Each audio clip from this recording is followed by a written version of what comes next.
जैसा कि next question देख सकते हैं जो हम लोग का न्यूमेरिकल सीरीज चल रहा था। क्वेश्चन नंबर 13 है, लिख रहा है बोर्ड पर, ऑलरेडी मैंने राइट कर दिया है। Young modulus can not be calculated for the following. कह रहा है कि यंग मॉडुलस, फिजिक्स में एक टर्म आता है यंग मॉडुलस, जब हम मैटर वाला स्टडी, जब फिजिक्स हमारा कई सेक्शन में जो बटा है, उसमें जब हम मैटर, जनरली मैटर का स्टडी करते हैं तो उसमें एक आता है यंग मॉडुलस। ये कोफिशिएंट है और ये कहाँ से आता है, तो ही कह रहे हैं कि young modulus can not be calculated. ये मटेरियल है, किसके लिए यंग मॉडुलस कैलकुलेट नहीं किया जा सकता है। ठीक है, तो ऑप्शन भी दिया है एल्यूमिनियम, मर्क्यूरी, वुड, ग्लास। तो सबसे पहले हम जानेंगे यंग मॉडुलस होता क्या है। जैसे बुक में यंग मॉडुलस जनरली दिया होता है, इसे वाई से डिनोट करते हैं। यंग मॉडुलस होता है स्ट्रेस अपॉन स्ट्रेन। ठीक, ये फार्मूला होता है स्ट्रेस अपॉन स्ट्रेन। ठीक है, अब स्ट्रेस क्या होता है, स्ट्रेस अपॉन स्ट्रेस क्या होता है, और स्ट्रेन। तो स्ट्रेन जनरली हम किसी मटेरियल को जब एक्सपेंड करते हैं या कंप्रेस करते हैं तो उस प्रोसेस को या उस फिनोमिना को स्ट्रेस कहते हैं। जैसे उसका स्ट्रेस क्या होता है, अब यहाँ अगर कहा जाए स्ट्रेस क्या होगा, stress is equal to E of upon A. समझ रहे हैं, तो क्या होगा स्ट्रेस, स्ट्रेस मतलब फोर्स अपॉन ये एरिया है। तो जैसे किसी अगर कोई मटेरियल है उसको हम एक्सपेंड करें, खींच रहे हैं या कंप्रेस कर रहे हैं, तो वहाँ हमें फोर्स लगाना पड़ेगा। क्यों, तो ये स्ट्रेस होता है फोर्स अपॉन एरिया। ठीक है, और जो स्ट्रेन है हमारा, ये बताता है कि जो कितना अगर उसमें एक्सपेंड हुआ तो कितना वो एक्सपेंड किया और कितना वो कंप्रेस हुआ। एक्सपेंड तो चेंज बताता है जनरली, चेंज। तो एक्सपेंड स्ट्रेन इक्वल टू होता है चेंज।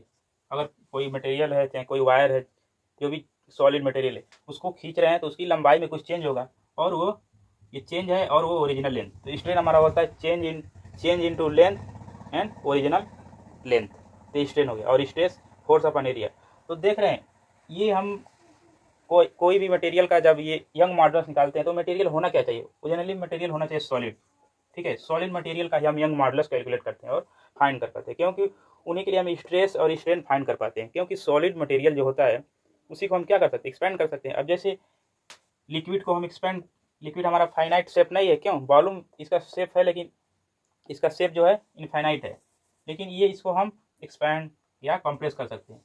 तो यही कह रहा है कि यंग मॉडुलस किसके लिए कैलकुलेट हो सकता है, किस मटेरियल के लिए। तो ऑप्शन नंबर दिया है किसके लिए नहीं, यहाँ देखिए क्वेश्चन में ध्यान देखिए कि इसके लिए नहीं कैलकुलेट किया जा सकता है। तो ये एल्यूमिनियम सॉलिड होता है, इसके लिए कैलकुलेट हो सकता है। क्यों, उसके लिए हम चेंज निकाल सकते हैं, स्ट्रेन निकाल सकते हैं कि अगर उसको हम एल्यूमिनियम के वायर को अगर एक्सपेंड कर रहे हैं तो कितना चेंज हो रहा है, और ओरिजिनल उसका लेंथ होगा।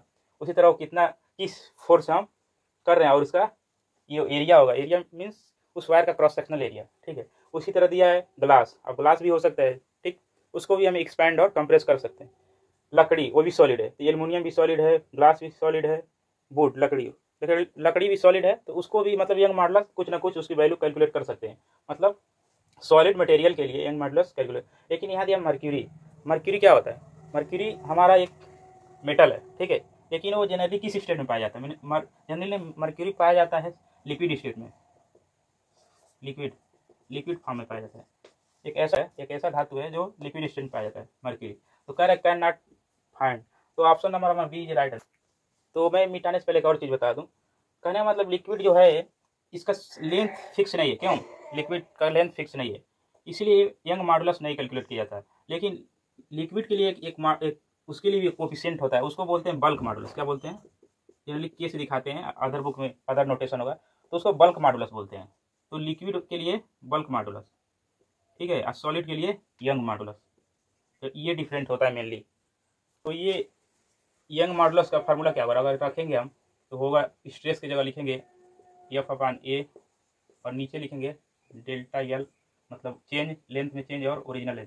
या इसी को लिख सकते हैं एफ एरिया नीचे, ये एल ऊपर, और ये चेंज इनटू डेल्टा एल। ठीक है, तो ये ओरिजिनल फार्मूला हुआ।